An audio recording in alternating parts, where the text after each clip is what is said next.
आइए फ्रेंड्स देखते हैं हम लोग किसके बारे में। तो अभी देखना है हम लोग को इन्फ्लुएंजा के बारे में। किसके बारे में देखना है? इन्फ्लुएंजा के बारे में। इन्फ्लुएंजा का मतलब होता है जिसे हम लोग आम भाषा में कहते हैं फ्लू। क्या कहते हैं? फ्लू। आप लोगों ने बहुत बार सुना होगा बर्ड फ्लू हो गया या फिर किसी भी तरह का चिकनगुनिया वाला फ्लू हो गया।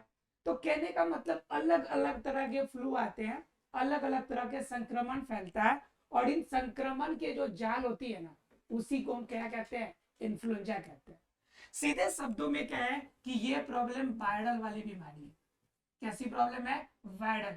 वायरल होने का मतलब है कि आपका क्या है? वायरस की वजह से एक तरह से फैलने वाली प्रॉब्लम है, जो तुरंत एक इंसान से दूसरे इंसान में, दूसरे से तीसरे में, तीसरे से चौथे में, अर्थात की वायरस जो होगी आपकी फैलती जाएगी। ये प्रॉब्लम देखने को मिलती है। अब आप सोच रहे होंगे कि जब वायरल प्रॉब्लम है वायरस की वजह से होगी, तो हम इसके हमारे अंदर होगा कैसे और लक्षण हम कैसे जानेंगे? तो मेन बात है कि वायरस की वजह से होगा तो आप किसी भी रूप में किसी भी व्यक्ति को अगर हो तो व्यक्ति के संपर्क में आने से होगा। व्यक्ति के संपर्क में आने से होगा, पहला केस। दूसरा केस क्या होगा कि व्यक्ति के संपर्क तो हो गया पहला नंबर। दूसरा प्रॉब्लम क्या होगा कि आपको खान पान में अगर किसी के साथ अगर जुड़ जाते हैं, ठीक है, मतलब क्या, किसी के खाने पीने में, खाने पीने या हवा से, हवा के संक्रमण से आप में फैल जाएगा। इन सभी के संक्रमण से आप में फैल जाएगा। ठीक है, ये केस है।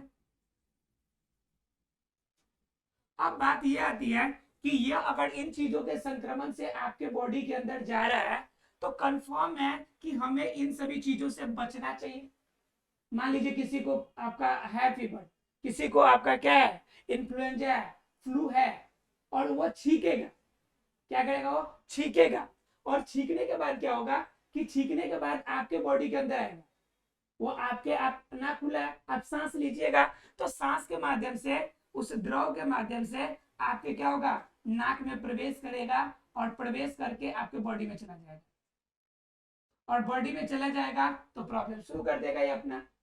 दरअसल अगर इस तरह से आपके बॉडी के अंदर ये चला जाएगा, अब मान लीजिए कि ये बॉडी के अंदर चला भी गया, ये बॉडी के अंदर अगर चला गया तो बॉडी के अंदर जाने के बाद क्या प्रॉब्लम करेगा? तो बॉडी के अंदर जाने यानी कि 3 से 4 घंटे के अंदर आपको इसका लक्षण, इसका प्रभाव दिखने पड़ेंगे। तो इनके लक्षण या प्रभाव आपको क्या दिखेगा? लक्षण या प्रभाव आपको क्या नजर आएगा? तो लक्षण या प्रभाव में सबसे बड़ी जो लक्षण आपको दिखाई पड़ेगी, सबसे बड़ा जो प्रभाव आप में नजर आएगा कि आपको छींक आना शुरू होगा। पहला प्रॉब्लम क्या होगा? छींक आना। छींक आना शुरू होगा। छींक आने के बाद धीरे धीरे आपको क्या होगा? सिर दर्द शुरू होगा। उसके बाद धीरे धीरे क्या होगा? बॉडी दर्द शुरू होगा। उसके बाद धीरे धीरे क्या हो जाएगा? आपका फीवर आने लगेगा। उसके बाद धीरे धीरे क्या होगा? आपको मतलब कि बॉडी में एक होगी, मतलब बॉडी, जो बॉडी में दर्द करेगा इसके वजह से कुछ भी काम करने को नहीं मन करेगा, कुछ भी काम की इच्छा नहीं होगी।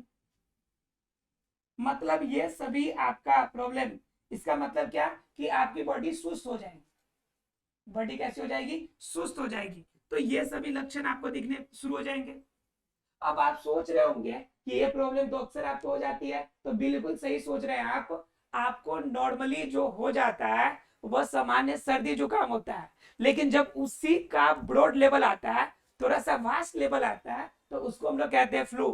तो आपको मान लीजिए कि सर्दी जुकाम सिंपल होता है, तो मान लीजिए आपको हुआ या आपके फैमिली में 1-2 आदमी को आपसे हो गया, लेकिन जब फ्लू चलती है ना, तो एक बार उस क्षेत्र में रहने वाले सभी को प्रभावित करेगी। तो उस कंडीशन में आपका क्या होगा? ये सभी प्रॉब्लम दिखेगी। अब आप सोच रहे होंगे ये प्रॉब्लम अगर दिखे आपको तो दवा कौन सा ले? आपके सोच रहे होंगे कि अगर ऐसा प्रॉब्लम हो रहा है तो कोई टीका है क्या, टीका का इस्तेमाल कर ले? तो बिल्कुल भी नहीं। इस इन्फ्लुएंजा के लिए आपका कोई भी टीका यानी कोई भी वैक्सीन अवेलेबल नहीं है कि आप जिसे ले लेंगे उसके बाद ये नहीं होगा। जनरली वायरल बीमारी के लिए वैक्सीन आपकी कम मिलती है जो आपका सामान्य रूप से फैलने वाला है। जैसे आपका देखिए, आपका क्या बना था? कोरोना वायरस था आपका। कोरोना वायरस का देखे कितना मुश्किल से वैक्सीन बन के तैयार हुआ। तो ये इस तरह से इतना दिन से है, लेकिन इसका वैक्सीन अभी तक तैयार नहीं हो पाया कुछ भी। उसके बाद क्या, वैक्सीन तैयार नहीं है, तो अब सोच रहे होंगे कि मान लीजिए कि अगर ये प्रॉब्लम हो जाए तो इसको नियंत्रण कैसे कर सकते हैं, इसको नियंत्रित कैसे कर सकते हैं। तो नियंत्रण की बात कीजिएगा तो न वैक्सीन बना है और न ही इसके लिए कोई भी स्पेसिफिक दवा बना है, कोई भी स्पेसिफिक दवा इसके लिए बन के तैयार नहीं हुआ। आप सोच रहे होंगे कि जब स्पेसिफिक कोई दवा नहीं है तो फिर कैसे करेंगे, ठीक कैसे होगा।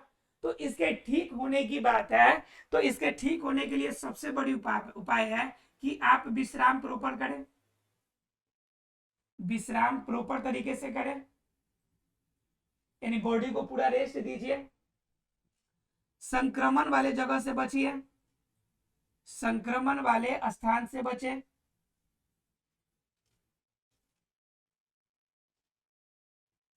साफ सफाई पे पूर्ण ध्यान रखें,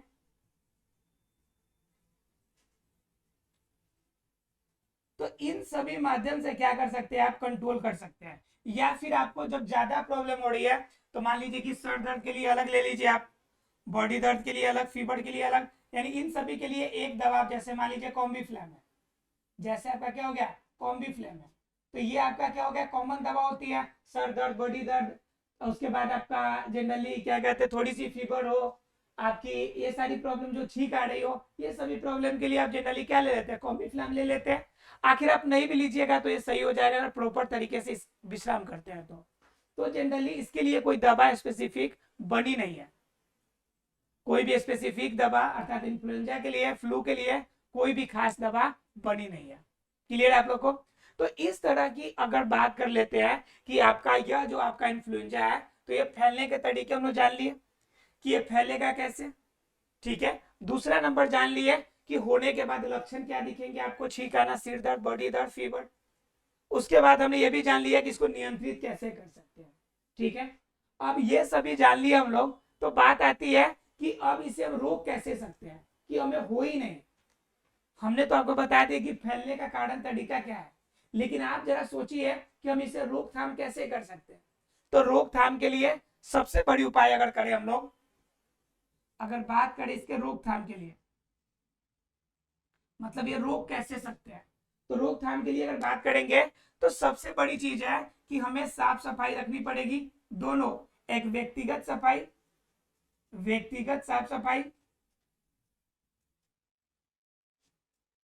साफ सफाई, और दूसरी क्या, आपकी सामाजिक यानी आसपास की, आसपास की भी साफ सफाई। दो चीजें तो बिल्कुल चाहिए। और क्या चाहिए आपको कि कभी भी संक्रमित वाले जगह पे अगर जाए तो मास्क लगा के यूज करें, मास्क का यूज करें, यानी संक्रमित वाले जगह पे क्या करें, आप मास्क का इस्तेमाल करें, मास्क का इस्तेमाल करें। दूसरा नंबर आपका, तीसरा नंबर कि अगर किसी को संक्रमण हुआ है या आपको संक्रमित हो जाते हैं तो आप जब भी छींके तो अपने मुंह पे या तो क्या कहते हैं मास्क लगाए या फिर रुमाल का इस्तेमाल करें, छींकते समय रुमाल का इस्तेमाल करें। क्लियर है। तो ये सभी कुछ है चीजें जिनसे हम क्या कर सकते हैं, रोकथाम कर सकते हैं। जनरली ये प्रॉब्लम होती है पानी वगैरह इकट्ठा जब होने लगती है तो समझिए कि मच्छर अगर बढ़ना शुरू हुआ तो समझिए कि प्रॉब्लम शुरू हुआ, मच्छर अगर कहीं आगे ना शुरू हुआ मतलब कि प्रॉब्लम शुरू हो गया। ये बात हमेशा ध्यान रखिएगा। तो ये क्या हो गया आपके इन्फ्लुएंजा। ऐसा फ्रेंड्स इन्फ्लुएंजा क्लियर हो गया होगा आप लोग को। चलिए इन्फ्लुएंजा क्लियर हो गया, तो अब हम लोग देखेंगे आगे जो है आपका किसके बारे में, इन्फ्लुएंजा के बाद हम लोग आगे देखेंगे एस्केरेसिस और आपका हाथी पाउरो, जिसे हम लोग अगले क्लास में इसे देखेंगे। मिलते हैं अगले क्लास में, तब तक के लिए thank you very much friends.